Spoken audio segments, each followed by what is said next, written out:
Tras a recepción aos navegantes no porto de Barbate a que asistiu a presidenta de Portos de Galicia, unha trintena de embarcacións partirán da localidade gaditana para participar na Travesía Náutica Xacobea 2022, que conectará por mar Andalucía e Galicia. Está previsto que os veleiros arriben á nosa comunidade o día 10 de xuño, cando atracarán no Porto Deportivo de Baiona. O día seguinte partirán cara a Portonovo con escalas en Cangas e Vigo, mentres que o día 12 de xuño completarán a etapa entre Portonovo e Ribeira, pasando por Cabo de Cruz.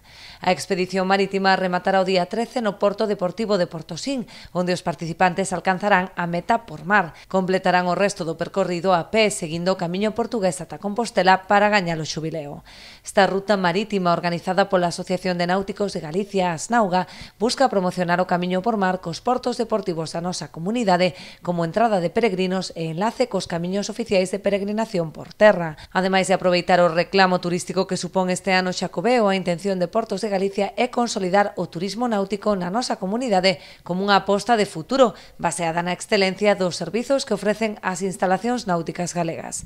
Así, unha delegación de xornalistas especializados procedentes de toda Europa realizarán tamén a travesía nunha embarcación oficial para dar a coñecer as bondades desta ruta a nivel internacional.